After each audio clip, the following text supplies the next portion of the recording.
फाल्गुन मास के शुक्ल पक्ष की आमल की एकादशी का महात्म्य। युधिष्ठिर ने भगवान श्री कृष्ण से कहा, श्री कृष्ण, मुझे फाल्गुन मास के शुक्ल पक्ष की एकादशी का नाम और महात्म्य बताने की कृपा कीजिए।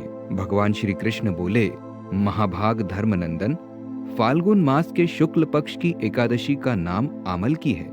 इसका पवित्र व्रत विष्णु लोक की प्राप्ति कराने वाला है। राजा मानधाता ने भी महात्मा वशिष्ठ जी से इसी प्रकार का प्रश्न पूछा था, जिसके जवाब में वशिष्ठ जी ने कहा था, महाभाग, भगवान विष्णु के थूकने पर उनके मुख से चंद्रमा के समान कांतिमान एक बिंदु प्रकट होकर पृथ्वी पर गिरा। उसी से आमलक यानी आंवले का महान वृक्ष उत्पन्न हुआ, जो सभी वृक्षों का आदिभूत कहलाता है। इसी समय प्रजा की सृष्टि करने के लिए भगवान ने ब्रह्मा जी को उत्पन्न किया और ब्रह्मा जी ने देवता, दानव, गंधर्व, यक्ष, राक्षस, नाग तथा निर्मल अंतःकरण वाले महर्षियों को जन्म दिया। उनमें से देवता और ऋषि उस स्थान पर आए जहाँ विष्णु प्रिय आमलक का वृक्ष था। महाभाग, उसे देखकर देवताओं को बड़ा विस्मय हुआ, क्योंकि उस वृक्ष के बारे में वे नहीं जानते थे। उन्हें इस प्रकार विस्मित देख आकाशवाणी हुई, महर्षियों, यह सर्वश्रेष्ठ आमलक का वृक्ष है, जो विष्णु को प्रिय है। इसके स्मरण मात्र से गोदान का फल मिलता है, स्पर्श करने से इससे दुगना और फल भक्षण करने से तिगुना पुण्य प्राप्त होता है। यह सब पापों को हरने वाला वैष्णव वृक्ष है। इसके मूल में विष्णु, उसके ऊपर ब्रह्मा, स्कंध में परमेश्वर भगवान रुद्र, शाखाओं में मुनि, टहनियों में देवता, पत्तों में वसु, फूलों में मरुदगण तथा फलों में समस्त प्रजापति वास करते हैं। आमलक सर्वदेवमय है, अतः विष्णु भक्त पुरुषों के लिए यह परम पूज्य है। इसलिए सदा प्रयत्न पूर्वक आमलक का सेवन करना चाहिए। ऋषि बोले, आप कौन हैं? देवता हैं या कोई और? हमें ठीक ठीक बताइए।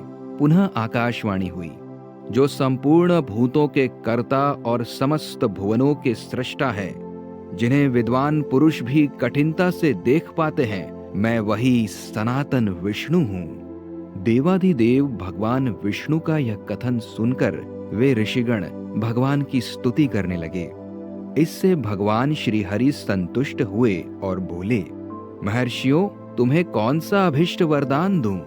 ऋषि बोले, भगवान, यदि आप संतुष्ट हैं तो हम लोगों के हित के लिए कोई ऐसा व्रत बतलाइए जो स्वर्ग और मोक्ष रूपी फल प्रदान करने वाला हो।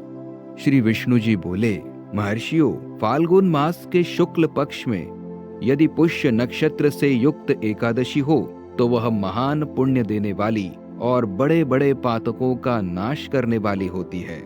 इस दिन आंवले के वृक्ष के पास जाकर वहां रात्रि में जागरण करना चाहिए। इससे मनुष्य सब पापों से छूट जाता है और सहस्त्र गोदान का फल प्राप्त करता है। विप्रगण, यह व्रत सभी व्रतों में उत्तम है, जिसे मैंने तुम लोगों को बताया है। ऋषि बोले, भगवान, इस व्रत की विधि बताइए। इसके देवता और मंत्र क्या है? पूजन कैसे करें? उस समय स्नान और दान कैसे किया जाता है? भगवान विष्णु ने कहा, द्विजवरों, इस एकादशी को व्रती प्रातः काल दंत धावन करके यह संकल्प करे कि हे पुंडरीकाक्ष, हे अच्युत, मैं एकादशी को निराहार रहकर दूसरे दिन भोजन करूंगा। आप मुझे शरण में रखें। ऐसा नियम लेने के बाद पतित, चोर, पाखंडी, दुराचारी, गुरु पत्नीगामी तथा मर्यादा भंग करने वाले मनुष्यों से वह वार्तालाप न करे। अपने मन को ही वश में रखते हुए नदी में, पोखरे में, कुएं पर अथवा घर में ही स्नान करे। स्नान से पहले शरीर में मिट्टी लगाए। मृत्तिका लगाने का मंत्र, अश्व क्रांते रथ क्रांते विष्णु क्रांते वसुंधरे मृत्तिके हर में पापम जन्म कोट्याम समर्जितम। अर्थात, वसुंधरे, तुम्हारे ऊपर अश्व और रथ चला करते हैं तथा वामन अवतार के समय भगवान विष्णु ने भी तुम्हें अपने पैरों से नापा था। मृत्तिके, मैंने करोड़ों जन्मों में जो पाप किए हैं, मेरे उन सब पापों को हर लो। स्नान का मंत्र, त्वं मातः सर्वभूतानां जीवनम तत्तु रक्षकम स्वेदजोद्भिज्य जातीनां रसानां पतये नमः। स्नातोऽहं सर्वतीर्थेषु हृदप्रस्रवणेषु च नदीषु देवखातेषु इदं स्नानं तुम्हें भवेत्। अर्थात जल की अधिष्ठात्री देवी माता, तुम संपूर्ण भूतों के लिए जीवन हो, वही जीवन जो स्वेदज और उद्भिज्ज जाति के जीवों का भी रक्षक है। तुम रसों की स्वामिनी हो, तुम्हें नमस्कार है। आज मैं संपूर्ण तीर्थों, कुंडों, झरनों, नदियों और देव संबंधी सरोवरों में स्नान कर चुका। मेरा यह स्नान उक्त सभी स्नानों का फल देने वाला हो। विद्वान पुरुष को चाहिए कि वह परशुराम जी की सोने की प्रतिमा बनवाए। प्रतिमा अपनी शक्ति और धन के अनुसार 1 या आधे माशे सुवर्ण की होनी चाहिए। स्नान के पश्चात घर आकर पूजा और हवन करे। इसके बाद सब प्रकार की सामग्री लेकर आंवले के वृक्ष के पास जाए। वहां वृक्ष के चारों ओर की जमीन झाड़ बुहार लीप पोत कर शुद्ध करे। शुद्ध की हुई भूमि में मंत्र पाठ पूर्वक जल से भरे हुए नवीन कलश की स्थापना करे। कलश में पंचरत्न और दिव्य गंध आदि छोड़ दे। श्वेत चंदन से उसका लेपन करे। उसके कंठ में फूल की माला पहनाए। सब प्रकार के धूप की सुगंध फैलाए। जलते हुए दीपकों की श्रेणी सजा कर रखे। तात्पर्य यह है कि सब ओर से सुंदर और मनोहर दृश्य उपस्थित करे। पूजा के लिए नवीन छाता, जूता और वस्त्र भी मंगा कर रखे। कलश के ऊपर एक पात्र रखकर उसे श्रेष्ठ लाजों से भर दे। फिर उसके ऊपर परशुराम जी की मूर्ति स्थापित करे। विशोकाय नमः कहकर उनके चरणों की, विश्वरूपिणे नमः से दोनों घुटनों की, उग्राय नमः से जांघों की, दामोदराय नमः से कटिभाग की, पद्मनाभाय नमः से उदर की, श्रीवत्सधारिणे नमः से वक्षस्थल की, चक्रिणे नमः से बाईं बाह की, गदिने नमः से दाहिनी बाह की, वैकुंठाय नमः से कंठ की, यज्ञमुखाय नमः से मुख की, विशोक निधये नमः से नासिका की, वासुदेवाय नमः से नेत्रों की, वामनाय नमः से ललाट की, सर्वात्मने नमः से संपूर्ण अंगों तथा मस्तक की पूजा करे। ये ही पूजा के मंत्र हैं। तदनंतर भक्ति युक्त चित्त से शुद्ध फल के द्वारा देवाधिदेव परशुराम जी को अर्घ्य प्रदान करे। अर्घ्य का मंत्र इस प्रकार है: नमस्ते देव देवेश जामदग्न्य नमोस्तुते गृहाणार्घ्यमिमं दत्तम आमलक्या युतम हरे। अर्थात देव देवेश्वर जमदग्नि नंदन श्री विष्णु स्वरूप परशुराम जी, आपको नमस्कार है, नमस्कार है।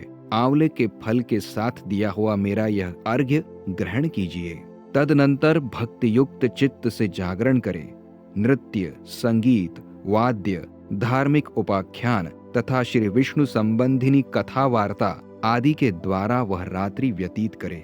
उसके बाद भगवान विष्णु के नाम ले लेकर आमलक वृक्ष की परिक्रमा 108 या 28 बार करे। फिर सवेरा होने पर श्रीहरि की आरती करे। ब्राह्मण की पूजा करके वहां की सब सामग्री उसे निवेदित कर दे। परशुराम जी का कलश, 2 वस्त्र, जूता आदि सभी वस्तुएं दान कर दे और यह भावना करे कि परशुराम जी के स्वरूप में भगवान विष्णु मुझ पर प्रसन्न हो।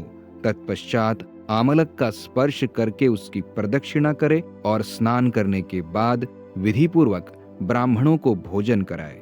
तदनंतर कुटुंबियों के साथ बैठकर स्वयं भी भोजन करे।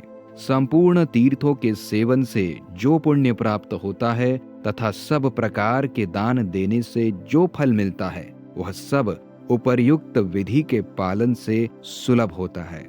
समस्त यज्ञों की अपेक्षा भी अधिक फल मिलता है, इसमें तनिक भी संदेह नहीं है। यह व्रत सब व्रतों में उत्तम है। वशिष्ठ जी कहते हैं, महाराज, इतना कहकर देवेश्वर भगवान विष्णु वही अंतर्धान हो गए। तत्पश्चात उन समस्त महर्षियों ने उक्त व्रत का पूर्ण रूप से पालन किया। नृपश्रेष्ठ, इसी प्रकार तुम्हें भी इस व्रत का अनुष्ठान करना चाहिए। भगवान श्री कृष्ण कहते हैं, युधिष्ठिर, यह दुर्घर्ष व्रत मनुष्य को सब पापों से मुक्त करने वाला है।